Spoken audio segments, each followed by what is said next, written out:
around it. So, yeah, looking forward to it. What's the toughest corner in your opinion?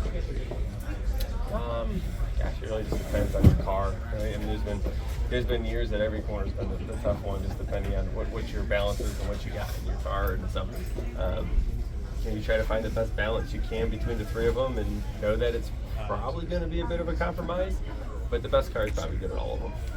How do you look at?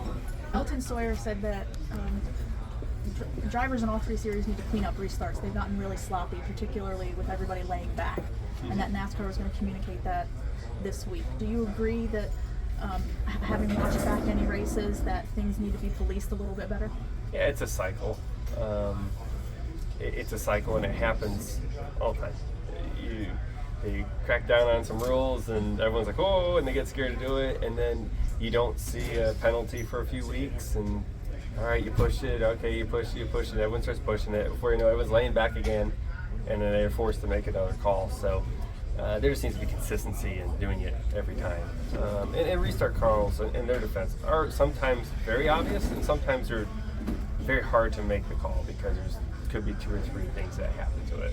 Sometimes you black flag the whole field at some of these restarts. So, yeah, it's what it is, but it's just a cycle that it seems like we go through once a year typically. Probably close to that again. How do you look at Richmond ahead? My favorite track, probably, or one of them. We run really well there in the past. Usually in the top 5 here recently, especially with Paul's cars. They've been so strong there. So I hope to have that again. But it's a fun track as a driver because you have a lot of tire wear. You got to be smart about how you race the car. I enjoy that part of it a lot because it's not just it's not a hammer racetrack, where you just hammer down over and over, and there's no penalty for pushing too hard or slipping tires. You have to be a smart racer at Richmond. That's fun.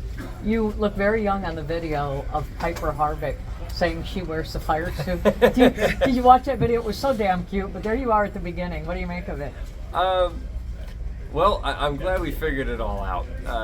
Because honestly, so here's the thing. Sometimes you grow up in front of everybody, and yeah, Kevin wrecked me that day, and I was mad about it. I probably shouldn't have brought his wife into the middle of it or made it that personal.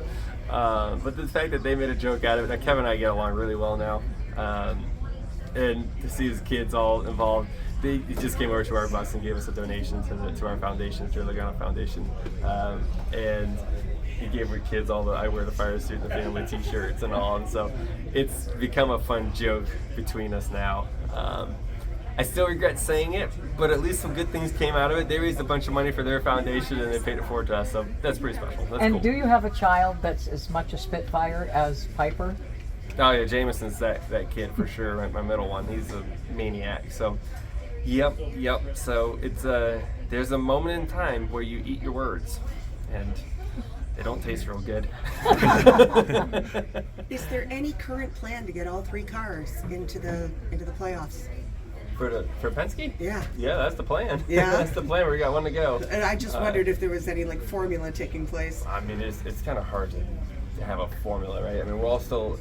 Here's the thing, yeah, we want to get the 2 into the playoffs as well, and that'll help all of our chances. But it doesn't mean any of us are going to give up a win, right? Because the playoff points mean so much. What's more valuable? You got to ask. Is it more valuable for one of your cars to have more playoff points, or just to have another car in the playoffs? I don't know. If you get one that misses it by 2 points, you're going to say, "Boy, that win would have been nice." Right? So it's kind of tough. Obviously we all work really well together and work as close as we can together, but we also have to race. As the defending champion, as the playoffs get closer, where is the 22 team? It seems like you guys have had some good races, and then there's been other races where you really had to work at it. Yeah, I think we're getting better.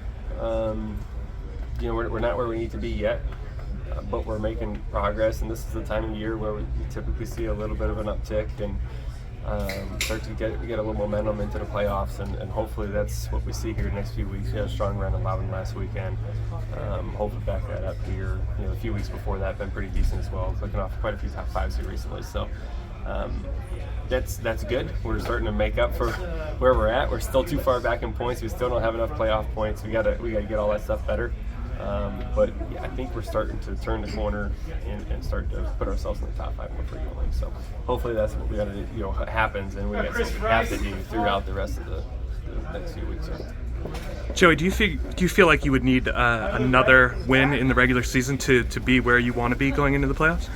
I don't think you're ever where you want to be. You want to go in there at 10 wins, but you can get through the playoffs with no wins. Yeah. If you just do everything right. All playoff points do and wins do is just gives you a fallback, right? It gives you a just in case something happens. And to have 10 weeks without something happening is not likely, right? Like something most likely is going to happen throughout all that. So you got to have some fallback. But with that said, we've seen plenty go pretty dang far, almost all the way, or all the way, without many playoff points. So I've been in both positions before, and we know how to handle it either way. Yeah. How does Pocono present an opportunity for not only the guys on the bubble with points, but guys who maybe need a win? We know it comes down to strategy and fuel mileage a lot. How does this really present something for them? I don't think it does. I don't think it does. I mean, maybe on a fuel mileage situation if that happens. We haven't seen it happen in years. We've seen rain shortened races here. I don't think that's happening tomorrow. This is a track where fast cars go fast. Right? It's just one of those places you have a lot of speed in the car. Downforce matters. Horsepower matters. The fastest cars will go fast. So there may be a scenario if a caution falls the right way where it could come down to mileage, but most likely not. Ricky. This is Harrison Burton, driver the number 21. Make sure to hit that subscribe button. Also, check out one of these 2 videos beside me. Visit frontstretch.com for more racing content.